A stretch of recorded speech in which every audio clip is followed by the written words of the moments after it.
di rumahnya Allah SWT.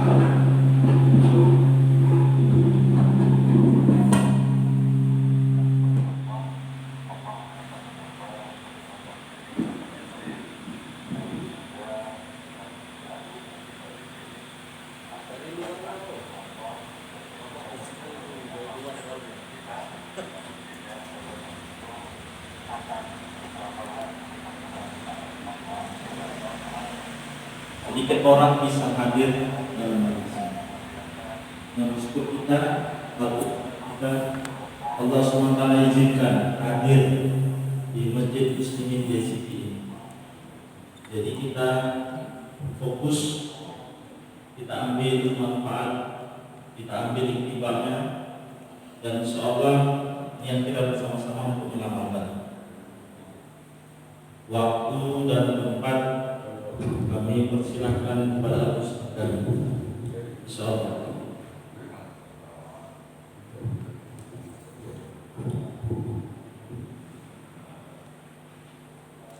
Bismillahirrahmanirrahim. Assalamualaikum warahmatullahi wabarakatuh. Innal hamdalillah nahmaduhu wa nasta'inuhu wa nastaghfiruh wa natubu ilayhi wa na'udzu billahi min shururi anfusina wa min sayyiati a'malina. Man yahdihillahu fala mudilla lahu wa man yudlil fala hadiya lahu. Asyhadu an la ilaha illallah wahdahu la syarika lah wa asyhadu anna Muhammadan 'abduhu wa rasuluh.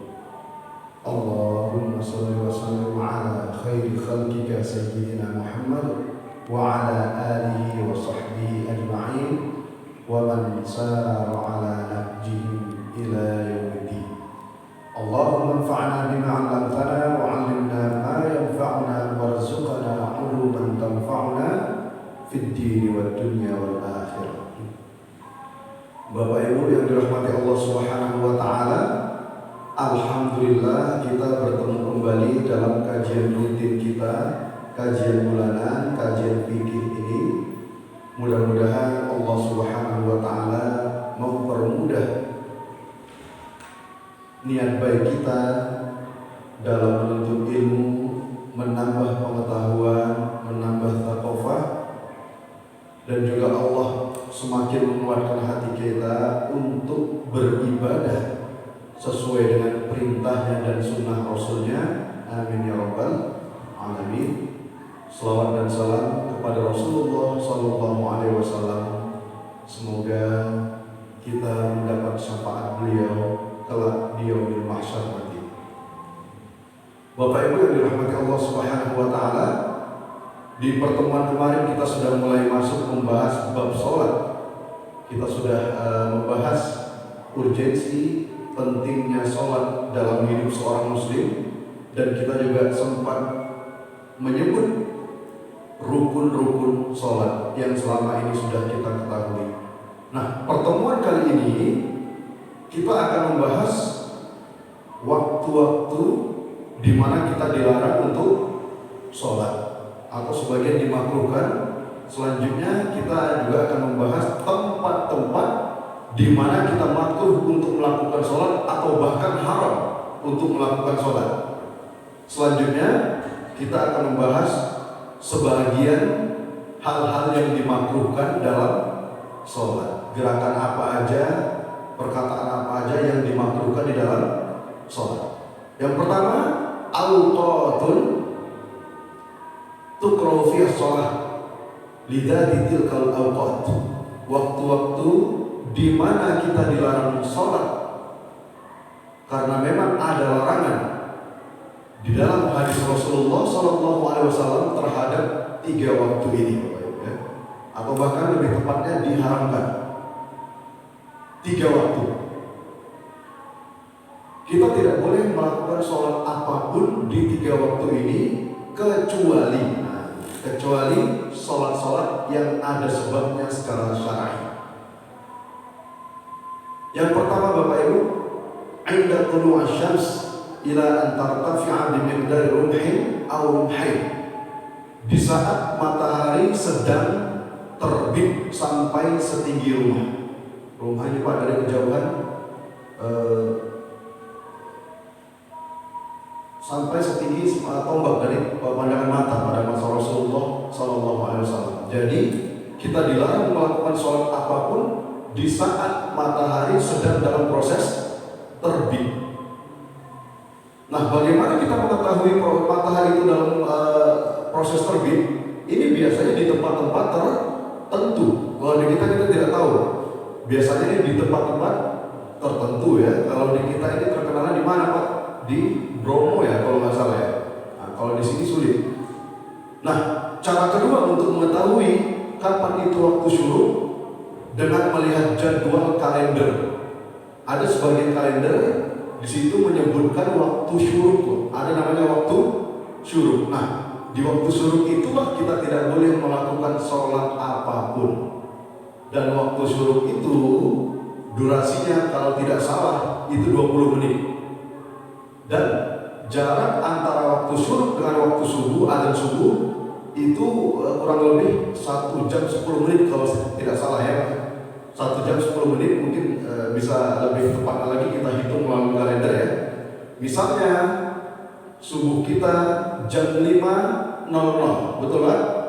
Nah, kemungkinan waktu syuruknya itu adalah jam 6:10 atau sekitar jam 6:15 seperti itulah kira-kira, saya kurang tahu.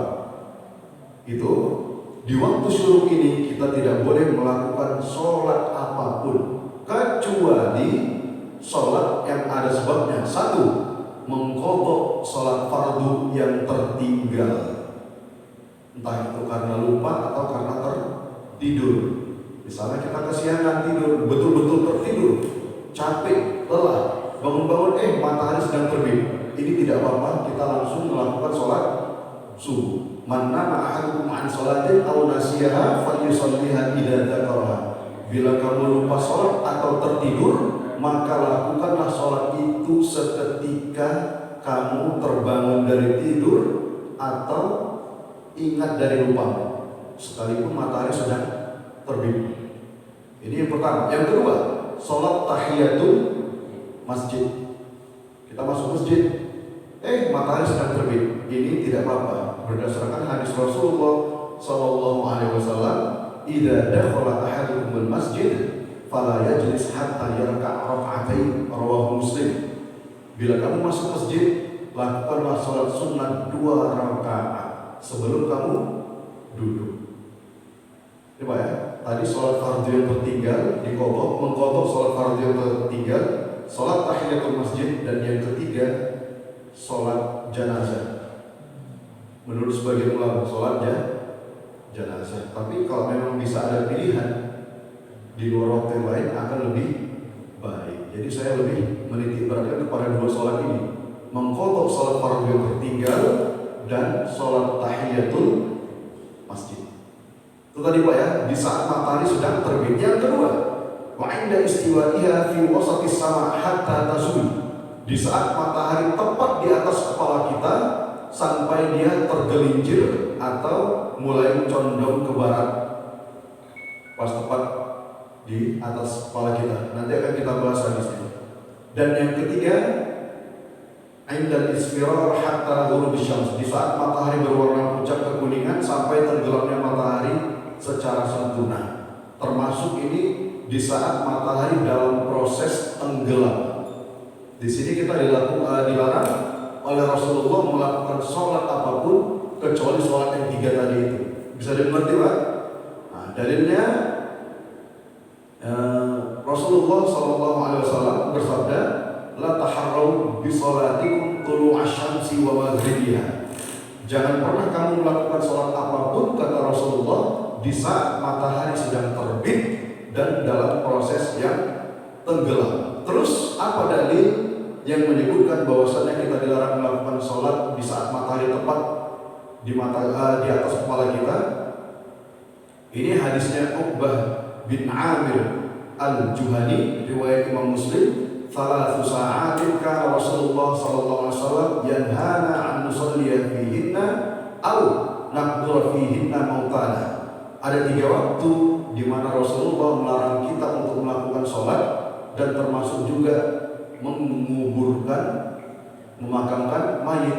Yang pertama, hina tatlu'u syamsu baziratan hatta tartafi'a, di saat matahari sedang terbit sampai nanti dia muncul secara sempurna dan kelihatan jaraknya dengan air laut itu sekitar 1 anak panah. Yang kedua, wahina taqumu qa'imul qahir hatta tamila syams, dan di saat matahari tepat di atas kepala kita sampai dia condong ke barat, artinya sudah masuk waktu sholat zuhur. Yang ketiga, wahina tadayyafus syams lil ghurub hatta taghrub, di saat matahari sudah mulai pucat, warnanya sudah bisa kita lihat dengan mata di sore hari itu, sampai dia tenggelam. Inilah batas waktu sholat asar di saat matahari itu sedang pucat. Ini kira-kira Bapak Ibu yang dirahmati Allah Subhanahu wa Ta'ala, kalau saya boleh memprediksikan berdasarkan waktu, sekitar 40 menit sebelum maghrib, kira-kira begitu. 40 menit sebelum maghrib. Yang kita itu sudah kalau bisa sudah antisipasi, jangan melakukan sholat apapun kecuali 3 sholat yang saya sebutkan tadi itu. Nah, gitu Bapak Ibu ya. Sampai di sini ada pertanyaan Bapak Ibu, silakan.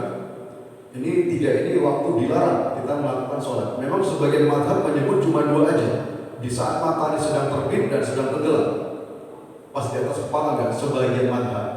Nah, tapi yang rajih adalah di 3 waktu ini. Silakan Bapak Ibu, ada yang mau ditanya? Ya. Ketika kita masuk masjid Ustaz, pas waktu itu azan berkumandang, Iya. apakah dilarang kita atau disunahkan kita salat tahiyatul masjid? Berhubung salat tahiyatul masjid ini sangat sunnah dan ditekankan oleh Rasulullah SAW, maka boleh kita melakukan salat tahiyatul masjid berdasarkan hadis Sulaim yang diriwayatkan oleh Imam Muslim. Di saat Rasulullah sedang khutbah Jumat, beliau masuk ke masjid, masuk langsung duduk, ditegur Rasulullah, "Qum fasholli raka'atain." Ini Rasulullah sedang khutbah, Sulaim sholat dulu 2 rakaat baru duduk. Nah, sedang khutbah Jumat aja Rasulullah menyuruh beliau untuk sholat 2 rakaat, apalagi sedang ada. Nah, seperti itu, tidak ada masalah. Nah, tidak. Tapi pengecualian, kalau sudah qomat jangan lagi. Nanti kan kita bahas, kalau sudah qomat ada bisa ya, kalau qomat tidak lagi. Ada lagi tadi mana? Silakan. Posisi sholat isyraq ini mana? Nah, posisi sholat isyraq setelah syuruk. Setelah syuruk. Iya. Nah, Itu jadi misalnya waktu syuruk sekarang misalnya misalnya 6.10. Jadi kita di atas itu. iya sekitar 20 menit gitu. Nah, setelahnya, syuruk itu artinya sholat di saat kita sudah di saat matahari sudah terbit secara sempurna, itu namanya sholat syuruk. Ini kata kuncinya, di saat matahari sudah terbit secara sempurna, sesuai dengan namanya syuruk, terbit. Tapi di saat sedang, nah itu belum, nggak boleh. Jadi pas sedang waktu syuruknya enggak boleh. Nggak boleh. Minimum 20 menit atau gimana? Itu perkiraan saya begitu. Nah, jadi kalau misalnya waktu syuruk kita itu 6:10, Iya. nah, jadi kira-kira 6:30 udah bisa sholat duha. 6:30. Iya, boleh sholat isyraq atau sholat duha. Ini memang berdasarkan penamaan ulama, ada yang menyebutnya sholat isyraq, ada yang menyebutnya sholat duha. Tapi memang isyraq lebih tepat. Nah, isyraq itu artinya dari kata-kata asyraqa yusyriku isyraq, terbit. Terbitnya matahari maksudnya. Jadi sholat isyraq itu adalah sholat yang bertepatan dengan setelah terbitnya matahari secara sempurna. Itu namanya sholat isyraq. Jadi bukan sholat pada saat matahari sedang dalam proses isyraq terbit ya. Kira-kira gitu, jam 6:30 kita sudah bisa itu ya. Pak Ustaz, seperti inilah kita kan sholat subuh, lalu tilawah, atau siang. Ini waktu menunjukkan pukul 6, Ya. ya kan? Nah itu bisa nggak kita lakukan sholat? Sekarang misalnya nih kan, nanti udah berakhir nih tausiah kita tilawah, kita sholat misalnya, kalau nggak ada tausiah kita mengaji misalnya, lalu kita sebelum jam 6 atau jam 6 lah, itu bisa nggak sholat isya? Kalau untuk Medan belum, itu masih ada waktu subuh Pak. Masih ada waktu subuh Medan. 6 lewat 20 atau 15 lah. Betul. Sekitarnya kira-kira 6. Saya tidak pernah tahu pasti. Lebih pastinya kalau ada kalender waktu suruh itu kita beli. Ada kalender yang menyebut waktu suruh. Nah, itu 543 ya. Kalau di situ juga sama 5440. Kenapa? Suruh kan 6 lewat 9. Betul. 6 lewat 9 menit. 6 lewat 15 atau 10. Ya. 9 menit itu tambahkan kira-kira 20 menit. Setengah 7. Kira-kira begitu ya. Kemudian ini Ustaz, kita nggak melakukan sholat isya, tapi kita niatkan nanti kita jam 3 atau jam 4 itu bangun sholat isya, lalu kita lanjut tahajud sampai subuh. Hukumnya bagaimana? Sholat isya di sepertiga malam terakhir ini menurut sebagian mazhab ini dimakruhkan. Menurut sebagian mazhab, dan resiko tidak terbangun juga ada. Resiko tidak terbangun, resiko ketiduran, ini juga ada. Jadi alangkah lebih baiknya sholat isya itu dilakukan ya di sepertiga atau 2/3 malam pertama. Betul, sepertiga malam terakhir itu waktu yang afdol untuk sholat, tapi itu lebih tepat ke sholat tahajud. Bukan saya bilang nggak boleh, bisa. Tapi itu sebagian ulama berpendapat, apalagi dalam mazhab Imam Ahmad bin Hanbal, sholat isya yang dilakukan di sepertiga malam terakhir ini bagi yang darurat, seperti gitu Pak. Bukan nggak boleh, boleh. Tapi resiko tertidur, tidak terbangun. Iya kalau kita on time. Kalau tiba-tiba terbangun 10 menit lagi sudah masuk subuh, itu seperti gitu. Jadi kita lebih baik antisipasi, amankan dulu sholat isyanya di awal waktu. Tahajud mah gampang urusannya. Seperti gitu Pak. Kita lanjutkan Bapak Ibu yang dirahmati Allah Subhanahu wa taala. Selanjutnya, waktu-waktu di mana kita dimakruhkan untuk sholat. Tadi diharapkan sebenarnya, lebih tepatnya ini dianjurkan kalau bisa jangan melakukan sholat apapun. Yang pertama, sholat sunat 2 rakaat sebelum masuk waktu subuh. Maksudnya gimana Pak Ustaz? Sholat sunat 2 rakaat sebelum adzan subuh. Kenapa Bapak Ibu? Sebelum adzan subuh itu masih dihitung malam dalam pengertian syariat Islam. Dan sholat malam itu kita dianjurkan oleh Rasulullah, bahkan ditekankan untuk menutupnya dengan witir. Ij'alu akhir sholatikum bil-laili witra. Jadikanlah penutup sholat malammu, sholat tahajudmu itu adalah sholat witir, yaitu rakaat ganjil. Artinya apa? Jarak antara witir, setelah kita sholat witir dengan subuh, adzan subuh, tidak ada sholat apapun. Itu maksudnya. Itu maksudnya Pak ya, dimakruhkan. Apakah itu larangan mutlak Pak Ustaz? Tidak. Yang mau sholat pun tidak apa-apa. Ini karena arahan Rasulullah SAW begitu. Berdasarkan hadis Imam Abu Dawud dalam kitabnya itu, wala tusallu ba'dal fajr illa sajdatain. Jangan pernah kamu sholat menjelang subuh kecuali 2 rakaat setelah subuh. Itulah sholat yang kita lakukan tadi. Itu boleh. Ini maksudnya 2 rakaat sebelum masuk subuh. Selanjutnya, setelah selesai sholat subuh, ini memang tidak ada. Memang tidak ada. La sholata ba'da subuh hatta tartafi'a syams.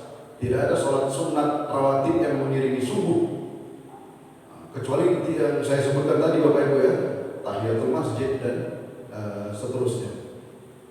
Ini hadis riwayat Imam Bukhari dan Muslim. La sholata ba'da subhi hatta tartafi'a syams. Tidak ada sholat sunat setelah sholat subuh sampai matahari terbit dengan sempurna Bapak Ibu ya.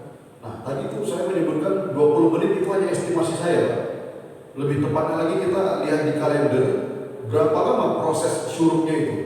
Perkiraan saya sekitar 15 sampai 20 menit, tapi kayaknya nggak nyampe. Sepertinya 15 menit, 10 atau 15 menit. Nah, jadi maksudnya saya mengatakan 20 menit itu biar aman aja, biar aman.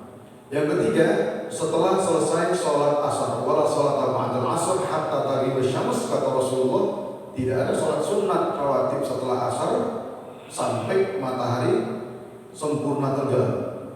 Sebelum sholat maghrib tidak ada sholat sunat 2 rakaat menurut sebagian madhab atau ulama yang bermadhab Abu Hanifah, bermadhab Hanafi dan Maliki.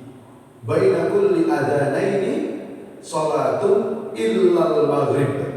Kata Rasulullah, di setiap antara adzan dan qomat selalu ada sholat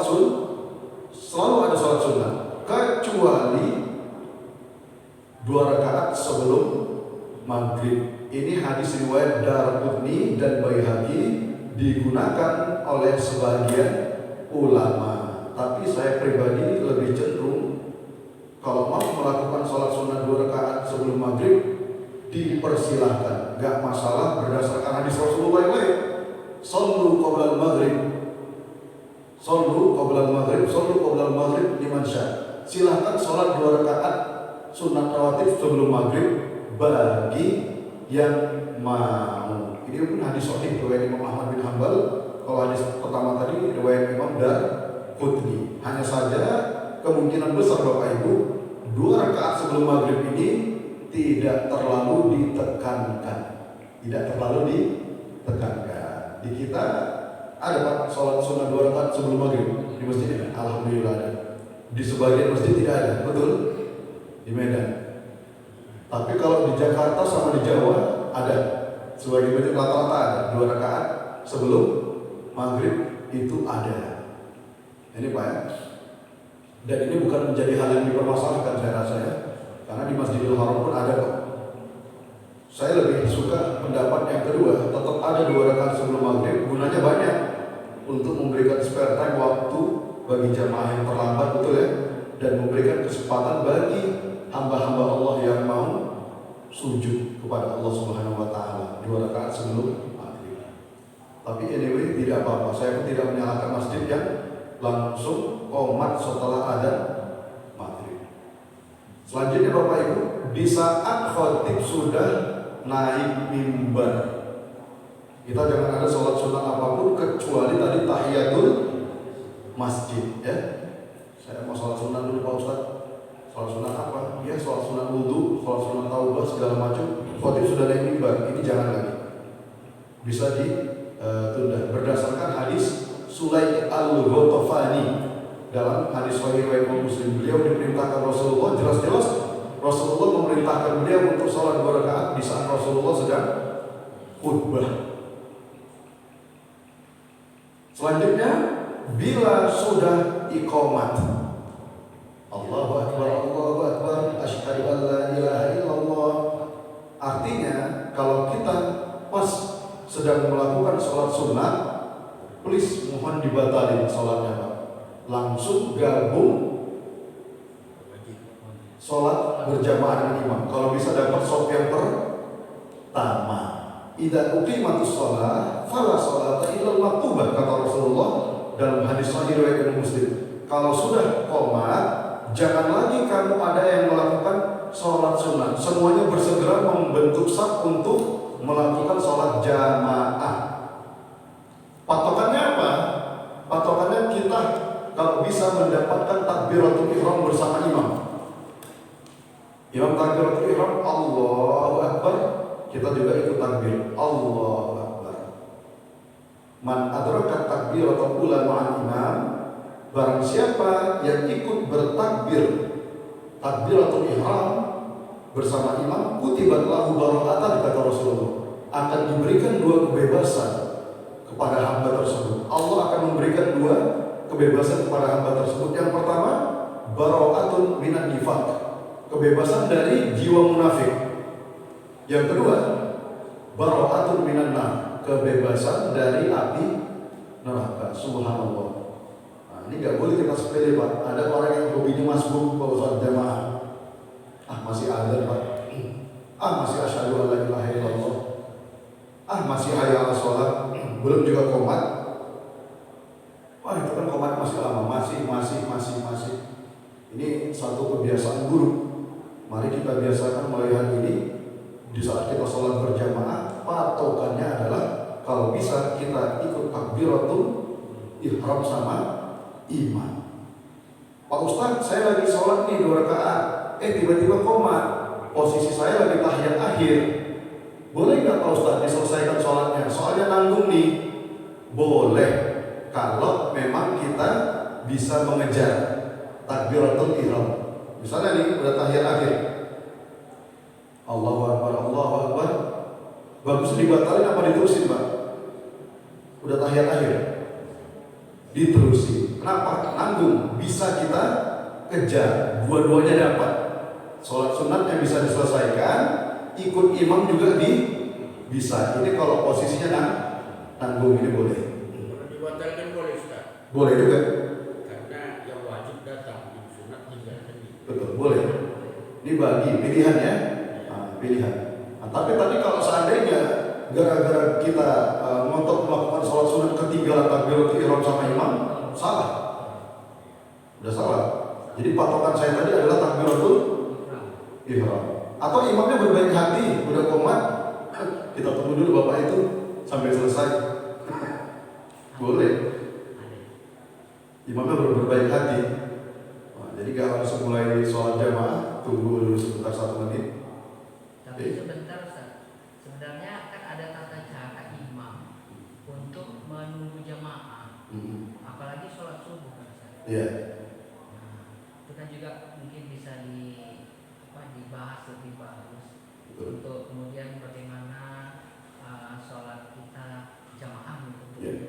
untuk bacaan sholatnya diperpanjang atau diperpendek, yang mana yang afdol?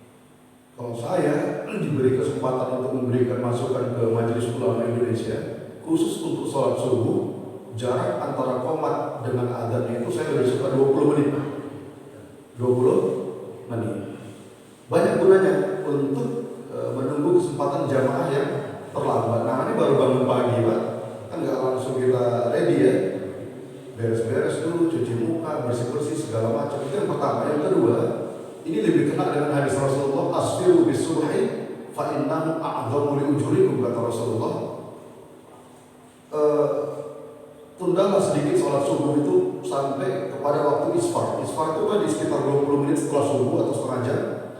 Fa innahu a'dhamu li ujurikum, itu pahalanya lebih banyak. Kalau di Arab Saudi dan di Timur Tengah ini sudah diterapkan. Jadi mereka ambil aman, melakukan 2 adzan. Adzan yang pertama itu adzan untuk bangunin, bukan adzan subuh. Adzan yang kedua baru adzan sholat subuh. Itu pun jarak antara adzan subuh dengan qomat bisa 20 menit. Saya rasa masih bisa, karena durasi waktu sholat subuh itu sekitar 1 jam 10 menit Pak, kalau nggak salah. 1 jam 10 menit, setahu saya ya. Mungkin mohon dikoreksi ya. Tadi waktu subuh jam berapa Pak? 6:09. Nah, 6:09 itu adalah limit batas akhir sholat subuh untuk Medan, bukan untuk Surabaya sama Jakarta. Surabaya Jakarta sudah habis dong. Nah, perbedaan waktu antara kita dengan Jakarta itu sekitar 20 atau 25 menit, sama Surabaya lebih banyak lagi. Nah, makanya kalau di Surabaya itu jam 6:10 udah terang. Selanjutnya Bapak Ibu yang dirahmati Allah, sebelum dan sesudah sholat Idul Fitri, ini tidak ada sholat sunat yang mengiringi sholat Idul Fitri. Lagi-lagi saya tekankan, kecuali sholat tahiyatul masjid.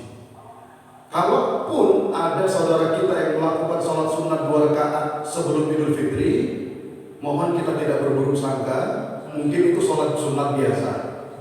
Sholat sunat biasa, entah itu sholat sunat mutlak atau sholat sunat wudhu atau tahiyatul masjid. Saya tekankan lagi, ini pengecualian.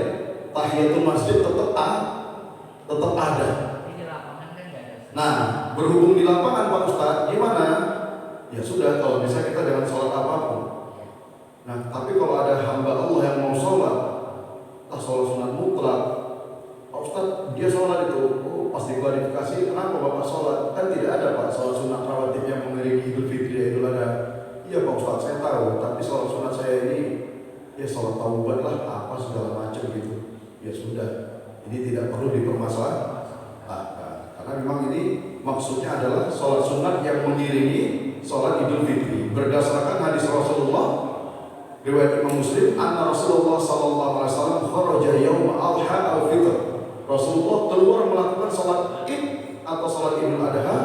Fa shalla raka'atain lam yusalli qablaha wa la ba'daha. Kemudian Rasulullah tidak melakukan sholat sunat pengiring sebelum dan sesudah Idul Fitri. Bisa dimengerti Pak? Ya.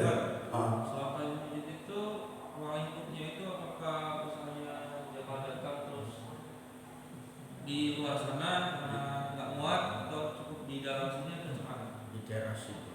Masuk kategori masjid. Walaupun di luar halaman, ini hanya karena masalah teknis kita tidak masuk masjid, tapi hati kita sudah masuk di masjid. Ini hanya masalah tempat Bapak Ibu ya, yang dirahmati Allah Subhanahu Wa Taala. Nah ini sebenarnya boleh sama kayak kita di Masjid Nabawi. Buat sama sudah telat, jamaah sudah banyak. Boleh nggak Pak Ustaz sholat tahiyatul masjid? Boleh, karena kita sudah di masjid, walaupun posisi kita di depan hotel. Loh Pak Ustaz, ini namanya tahiyatul hotel dong, bukan tahiyatul masjid. Nggak sampai begitu-begitu juga ya Bapak Ibu yang dirahmati Allah. Lagian juga sholat sunat tahiyatul masjid ini sangat ditekankan Rasulullah, bukan juga wajib, ya. Selanjutnya, Ustaz boleh ya silakan. terkait yang sebelum subuh kan Ustaz. Sunat fajar Ustaz. Sunat fajar. Lebih tepatnya lagi sholat sunat fajar itu ya Bapak Ibu, itu sebelum subuh 2 rakaat yang kita lakukan. Rakaat al-fajr khairun minad dunya wa ma fiha, kata Rasulullah dalam hadis sahih. 2 rakaat sebelum sholat subuh, sesudah adzan, antara adzan dan iqamah itu lebih baik dari dunia dan seisinya. Jadi kita termasuk orang yang terkaya di dunia, ya, walaupun tidak masuk majalah. Jadi sekarang dia masuk terlambat subuh, tapi memang dia salat sunat fajar. Apa bisa dia salat sunat fajar setelah subuh? Boleh. Itu pernah dilakukan Rasulullah. Rasulullah selama hidupnya tidak pernah meninggalkan sholat sunat 2 rakaat sebelum subuh. Gak pernah tinggalkan Rasulullah. Bahkan dikodok sama Rasulullah. Dikodok. Tapi Bapak Ibu, demi menjaga persatuan dan ukhuwah, please mohon kodoknya di rumah. Biar nanti saudara kita jangan nanya, sholat apaan 2 rakaat setelah subuh? Udah jelas-jelas Rasulullah melarang. Enggak ada sholat sunat. Masa sholat sunat 2 rakaat? Nah, daripada ribut, daripada berdebat, lakukan di rumah. Biar aman. Nah, jadi dapat ukhuwah, tetap terjaga ya. Kita menghindari perdebatan. Sunnah Rasulullah juga tetap kita jaga, yaitu tidak melakukan sholat sunat apapun setelah subuh. Mengqadha 2 rakaat yang dikerjakan Rasulullah juga tetap dapat, kecuali kalau jamaahnya sudah paham. Satu masjid sudah paham. Izin ya, karena tadi 2 rakaat sebelum subuh ketinggalan. Oh, monggo tafadhol, silakan, aman, nggak masalah. Nah, cuman saya takut nanti ada jamaah yang ngotot, belum sempat konfirmasi dan bergiros semangat untuk menegakkan amar ma'ruf nahi munkar. Pak, maaf, saya sebagai saudara seorang muslim ingin menegakkan amar ma'ruf nahi munkar, Pak. Tolong jangan sholat sunat apapun setelah subuh. Ini perintah Rasulullah, amar ma'ruf nahi munkar. Padahal maksud kita baik, ya. Nah, jadi semuanya harus dikomunikasikan atau di rumah paling tidak. Berarti sholat fajar tadi statusnya sama waktunya dengan qobliyah subuh. Iya. Nah, sebelum subuh ya. Karena dia termasuk rawatib qobliyah sebelum subuh. Itu memang tidak pernah ditinggalkan Rasul. Walaupun faktanya hukumnya sunnah, Rasulullah nggak pernah meninggalkannya. Tidak pernah ditinggalkan Rasul, bahkan dikodok sama Rasulullah. Nah itu, itu rahasia sholat dua rakaat sebelum subuh tadi. Makanya sebagian orang dalam mazhab Hanafi ini, Pak, mereka tetap ngotot melakukan 2 rakaat sebelum subuh walaupun imam sudah mulai sholat. Menurut sebagian mereka, tapi saya nggak cenderung pendapat ini. Tetap sesunnah-sunnahnya 2 rakaat sebelum subuh, tetap yang utama adalah sholat berjamaah. Itu tetap utama, tidak bisa ditawar-tawar lagi. Selanjutnya Bapak Ibu ya, kita makruh melakukan sholat apapun di antara 2 sholat yang dijamak. Misalnya kita lagi menjamak sholat takdim qashar, zuhur dan asar, lagi musafir. Setelah selesai salam sholat zuhur, assalamualaikum warahmatullahi, assalamualaikum warahmatullahi, kita langsung sholat asar apa 2 rakaat dulu Pak sunat? Langsung sholat asar. Gak perlu, jadi di antara 2 sholat yang dijamak tidak perlu ada sholat sunat. Langsung kita sholat. Misalnya kenapa? Sebelumnya Ustaz, kalau bapaknya kita berjamaah sama kasar tadi, kita sholat tahiyatul masjid dulu kan boleh? Boleh, gak ada masalah. Ini maksudnya di antara 2 sholat yang dijamak. Ini maksudnya karena memang praktek ataupun contoh yang telah dilakukan Rasulullah tidak pernah melakukan sholat apapun 2 rakaat di antara 2 sholat yang dijamak. Misalnya melakukan sholat maghrib dan isya, kan 2 rakaat sebelum isya sangat ditekankan itu menurut sebagian mazhab, tapi sesudahnya ditekankan. Itu kalau bisa jangan ada sholat apapun, langsung. Namanya juga jamak. Jamak artinya menggabungkan, menggandengkan, supaya jangan terpisah. Kita jangan memisahkannya dengan sholat apapun. Begitu Bapak Ibu yang dirahmati Allah Subhanahu wa Ta'ala. Ini berdasarkan hadis riwayat Imam Bukhari, anna Rasulullah lam yusalli bainahuma. Rasulullah tidak pernah melakukan sholat sunat apapun di antara 2 sholat yang dijamak. Selanjutnya, di saat waktu sholat fardu hampir habis, ini jangan lagi melakukan sholat sunat.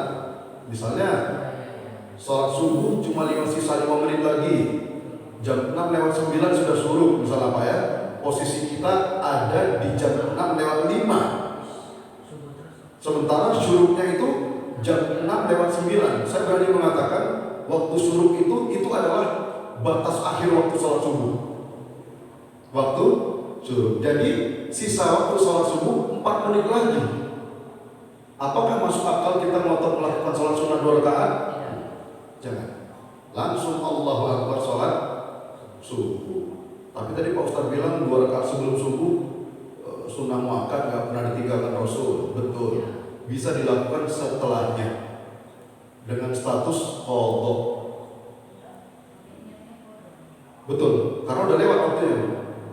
Jadi semua sholat yang kita lakukan setelah waktunya habis namanya qadha, yang sudah kita bahas di pertemuan yang lalu. Ada qadha yang dibolehkan, ada qadha yang menjadi khilafiyah di kalangan ulama. Salah satu qadha yang menjadi khilafiyah adalah orang-orang yang meninggalkan sholat dengan sengaja.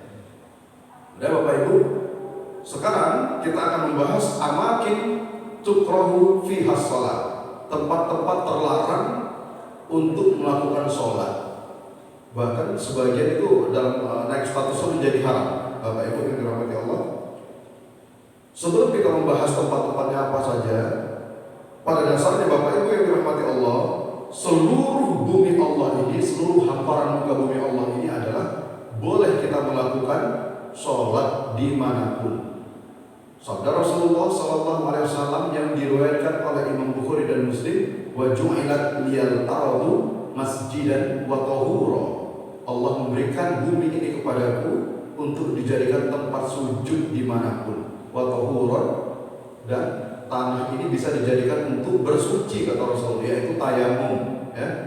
Fa ayyuma rajulun min ummati adrakat shalah falyusalli. Jadi siapapun umatku yang sudah tiba waktunya sholat, silahkan melakukan sholat dimanapun. Karena semua bumi Allah ini statusnya adalah masjid, dalam arti boleh dijadikan tempat sujud Bapak Ibu ya. Saya bangga dengan saudara kita dari jamaah tabligh itu. Mereka berani melakukan sholat berjamaah di tengah-tengah negara kafir di bandara. Untungnya bandaranya tidak melarang, hebat. Nah, seperti itu. Jadi nggak perlu ragu. Pak Ustadz boleh nggak sholat di atas tanah? Ya boleh. Masalahnya apa? Kalau di gereja boleh. Sholat di gereja itu sebenarnya dihindari Pak, kecuali dalam satu kondisi. Kita memfungsikannya sebagai tempat berlindung dari hujan. Baru bisa. Misalnya kita kehujanan deras ini, hujan deras lebat, mau sholat, nggak ada tempat, adanya cuma gereja. Adanya cuma gereja. Sementara waktu sholat sudah mepet. Nah ini silakan sholat di gereja. Tapi please cari tempat yang aman, jangan di depan salib sholatnya. Jadi fungsinya gereja itu adalah hanya sekedar bangunan untuk kita tidak terkena hujan demi kita melakukan sholat dengan khusyuk. Tapi insya Allah kasus ini jarang terjadi Pak. Jadi kasus ini hanya ada dalam bayangan kalau seandainya apabila kalau saya kasih pilihan ngapain juga sholat di gereja, mendingan sholat di halaman, di lapangan itu. Supaya jangan salah paham juga ya Bapak Ibu yang dirahmati Allah Subhanahu wa taala. Tapi maaf Ustaz, itu ada terjadi Ustaz. Di Eropa dan lain sebagainya itu ada terjadi. Iya. Gereja-gereja itu sekarang kan sudah memang nggak ada penghuninya. Jadi dibeli oleh kaum muslim di situ dan dibuat sebagai masjid. Dan bahkan juga yang saya dapat beritanya yang sahih itu memang gereja itu nggak ada lagi dan mereka sholat di situ karena memang masjid itu tak ada. Nah, bisa berkolaborasi antara yang Kristiani dengan yang Muslim. Ya. Tapi memang kalau bisa Pak, dalam satu bangunan itu jangan sampai dua fungsi. Kenapa? Hukum Islam sudah jelas tetap. Gak mungkin lah satu tempat itu dijadikan tempat tauhid dan kemusyrikan. Ya. Jadi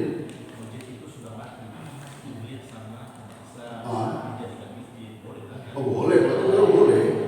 Kalau itu boleh. Atau gereja yang terkonversi menjadi masjid kayak Hagia Sophia di Turki, itu nggak ada masalah. Nah, kalau itu memang tidak ada masalah. Tapi kalau masih bagi tiga ya, ini toleransi umat beragama. Ini ada satu gedung ini, ya kita buat jadwalnya. Senin sampai Rabu jadi masjid, ya Kamis sampai Sabtu jadi gereja. Gimana? Deal? Hukumnya kan berbeda, hukumnya berbeda. Gak mungkin satu tempat itu jadi tempat kemusyrikan dan tauhid, tidak mungkin. Oke, Bapak Ibu yang dirahmati Allah, kita kembali kepada tempat-tempat yang dimana kita dilarang sholat oleh Rasulullah Sallallahu Alaihi Wasallam. Ya, berdasarkan hadis Abdullah ibn Umar, riwayat Imam Tirmidzi, anna Rasulullah Sallallahu Alaihi Wasallam nahana 'anis shalat fi sab'ati mawatin. Rasulullah melarang kita sholat di 7 tempat. Oke, yang pertama fil mazbalah, di tempat pembuangan sampah.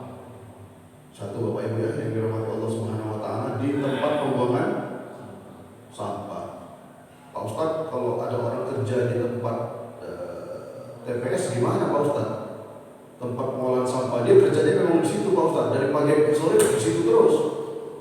Kalau begini kondisinya, please cari tempat yang sedikit bersih dan aman, itu aja. Walaupun dia masih di areal TPS, tempat pembuangan TPS, pengolahan sampah ya.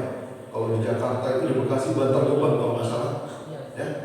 Nah, bagi mereka-mereka yang berprofesi di situ, ya dengan segala keterpaksaan dan keadaan darurat, ya udah silakan cari tempat yang bersih, di mana kayak gitu minggir kayak, jangan bareng-bareng sama sampah, masa sholat di tengah-tengah sampah kan lucu.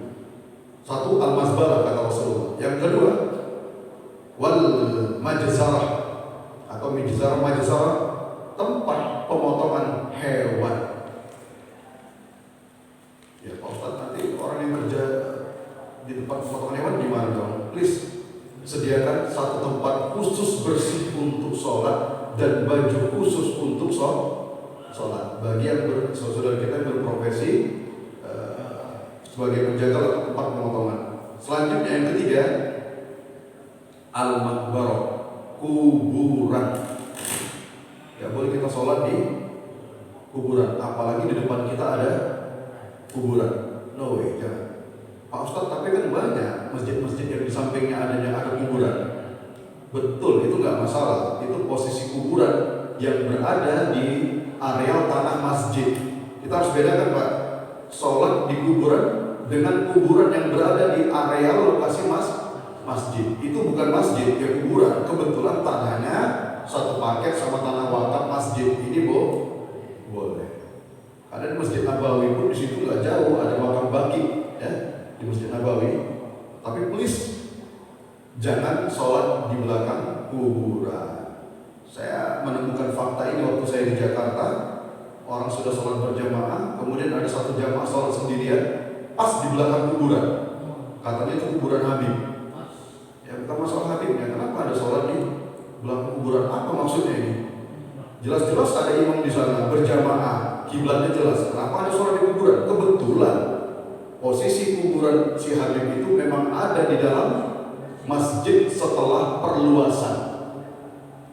Adanya di belakang, gitu. Jadi saya rasa ini kurang tepat Bapak Ibu ya.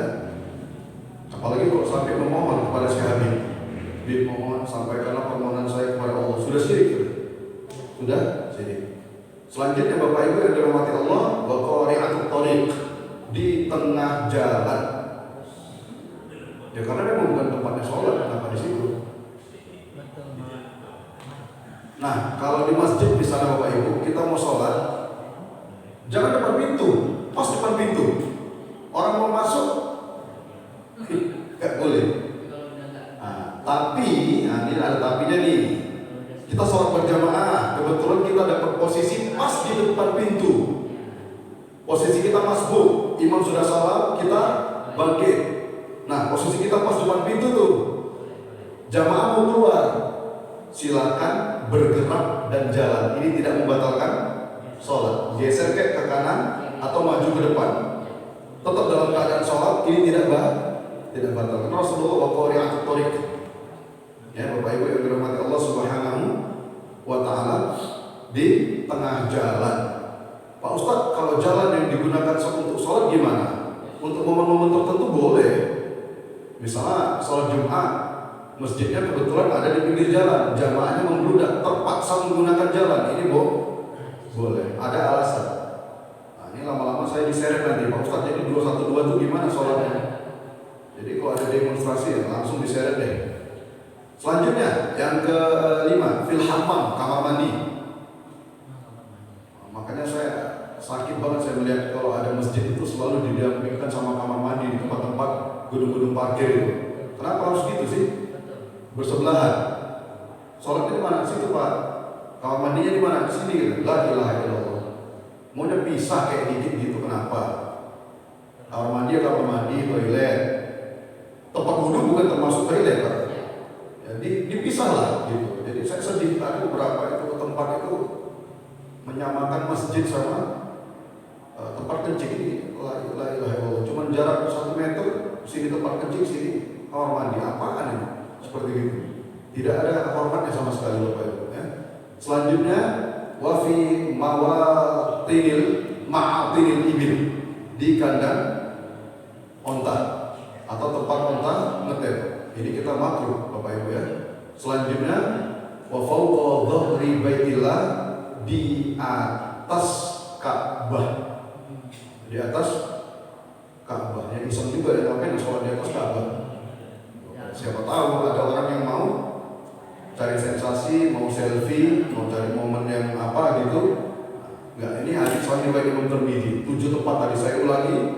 Tempat pembuangan sampah, tempat pemotongan hewan, kuburan, di tengah jalan, kamar mandi, kandang onta, dan di atas Ka'bah. Sisanya please, monggo silakan kita sujud dimanapun Bapak Ibu yang dirahmati Allah, dimanapun termasuk di atas kendaraan. Pak Ustadz tadi bilang bumi Allah kan, berarti kalau di laut gimana Pak? Kita berlayar di laut 2 hari, ya nggak masalah, tempat itu tetap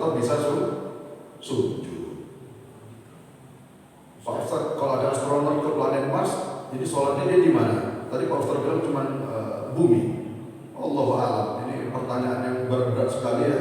Nah, gimana? Itu Ustaz, posisi Ka'bah sekarang kan di bawah Ustaz. Kenapa dirubah? Posisi Ka'bah kalau tahu kan ada di atas. Bagaimana itu? Ceritanya di bawah, salatnya di Di atas.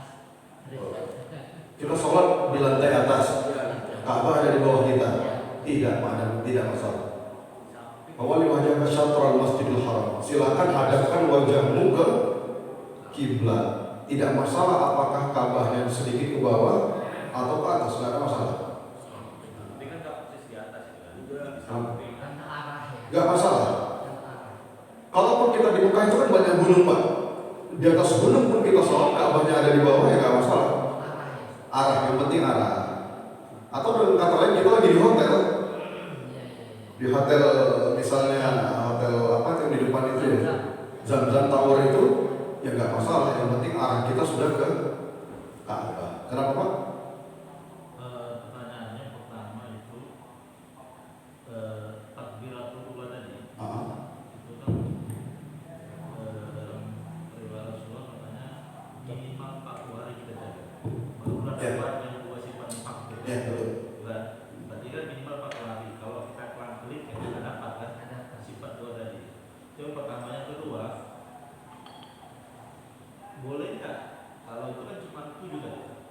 Iya. Jadi kalau dalam kondisi ini kebanyakan lagi tren lagi stres orang Islam ini sholat di rumah ibadah orang lain banyak kan?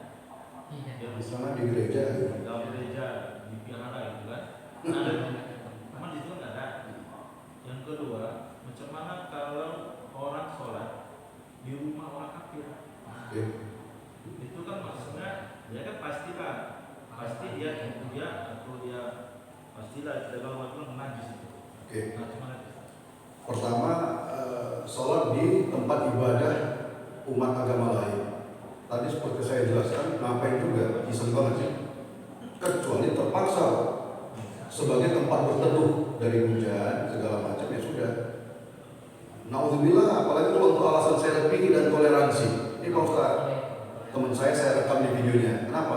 Sholat di Candi Borobudur. Nih, indahnya toleransi. Ya, sebenarnya saya katakan Candi Borobudur itu udah gak ada apa-apanya lagi Pak. Dia hanya sebagai destinasi wisata. Nilainya hanya sebatas bangunan yang bernilai wisata. Fungsinya sebagai tempat beribadah itu udah kecil. Ada juga Ustaz. Ada beberapa wisatawan datang, saya pun pernah lihat dengan mata kepala sendiri mereka. Cuma lagi-lagi saya lebih mengkategorikan itu adalah sebagai bangunan ya. Dalam keadaan terpaksa dan pilihan terakhir boleh saja kita sholat di situ. Cuma tulislah, kan masih ada tempat lain bisa turun. Halaman Masjid Borobudur, astagfirullahaladzim. Halaman Candi Borobudur itu masih luas. Ngapain juga sholat di Candi Borobudur? Ini Pak Ustaz, demi toleransi, sholat di gereja katedral. La ilaha illallah. Ngapain juga di gereja katedral? No, sebelahnya ada Masjid Istiqlal. Ya kan Pak? Demi makanya nanti improve. Kalau soalnya sholat dibolehkan, yang lainnya boleh nanti. Mereka berselawat di gereja lah, zikir tabligh akbar di gereja, ngapain?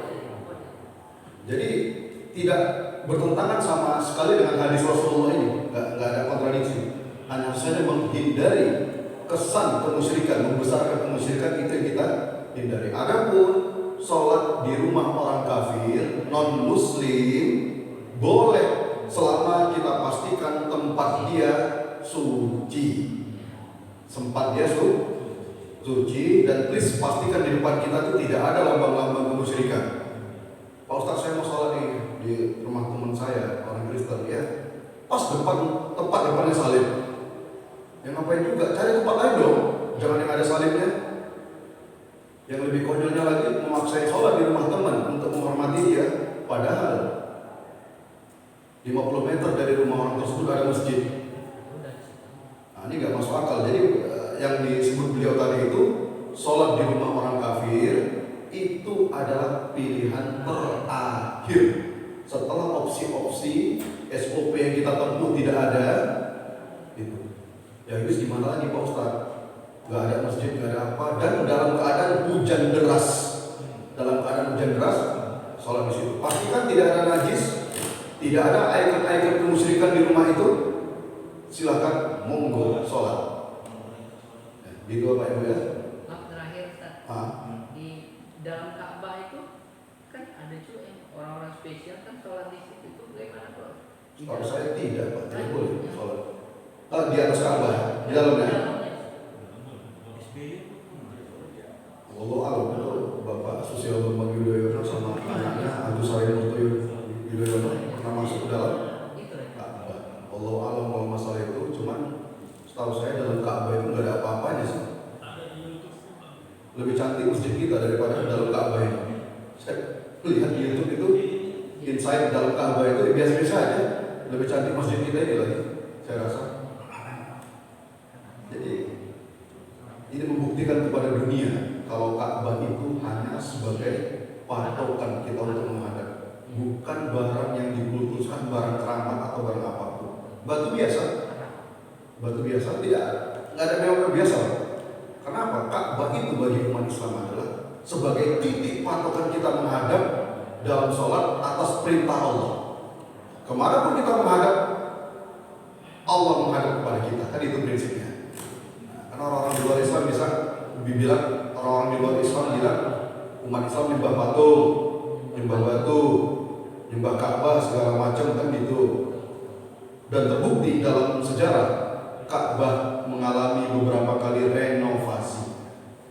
Artinya apa? Ini bukan benda keramat, bukan benda yang harus dilebay-lebaykan, dikultuskan.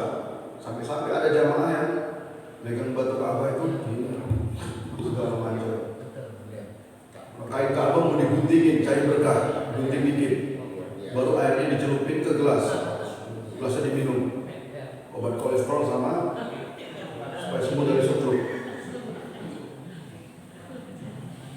Kan lebay Pak, tapi fakta ini fakta. Banyak di jamaah nanti di depan Ka'bah tuh begini segala macam, apa nempel-nempelin pipi apa segala macam, kan lebay. Saya rasa ini udah lebay. Tanya ke nempelin pipi, siapa tahu Pak Ustaz dengan nempelkan pipi saya di Ka'bah ini jerawat dan komedo saya berkurang segala macam. Ya kalau lebaynya kelewatan bisa sirik Pak, 12. Termasuk mencium Hajarul Aswad itu juga sunnah Rasul, tapi nggak boleh lebay juga. Umar apa kata Umar? Ana a'lamu annaka hajarun la tadurru wa la tanfa. Aku tahu betul wahai Hajarul Aswad, engkau ini batu biasa. Laula anni ra'aitu Rasulullah SAW qabbalat ma qabbaltu. Kalau seandainya aku nggak melihat Rasulullah menciummu, aku nggak bakal mencium kamu. Hajarul Aswad. Hanya sekedar tapi sayangnya sebagian jamaah tetap ngotot pingin nyium Hajarul Aswad dengan cara desak-desakan bahkan menyikut orang. Padahal itu hukumnya sunat. Mencium Hajarul Aswad hukumnya sunat. Menyikut orang hukumnya. Bahkan waktu ada jamaah wanita, waktu saya di sana itu maksain betul Pak mau nyium Hajarul Aswad. Jamaah wanita sampai minta tolong. Ya Allah, tolong ya Allah. Salah sendiri. Lah ya kok cuma gitu, kalau auratnya kebuka Pak, kesingkat. Terus badannya nempel sama cowok lain karena desak-desakan. Sementara Hajarul Aswad tadi hukumnya sunat. Tapi lagi-lagi pikiran orang berbeda-beda. Seolah-olah kalau nggak nyium Hajarul Aswad itu nggak gimana gitu. Di Gua Hiro juga gitu. Padahal kayak di Gua Hiro nangis, pelukan apa, kayak lebih dari ulang tahun. Ternyata apaan ini? Bapak Ibu yang dirahmati Allah, mungkin itu saja materi yang dapat saya sampaikan. Tadi materi yang mengenai hal-hal yang dimakruhkan dalam sholat belum sempat saya sampaikan karena waktu sudah lewat ya. Insya Allah berdasarkan pembahasan kita tadi, ini sudah bisa sholat duha. Tadi syuruknya kan jam 6 lewat 9 Pak ya. Saya rasa sudah bisa itu karena waktu syuruk itu durasinya antara 15 sampai 20 menit. Saya mengatakan 20 menit untuk amannya aja. Saya rasa 15 menit itu udah jelas. Itu saja Pak, nggak ada pertanyaan lagi.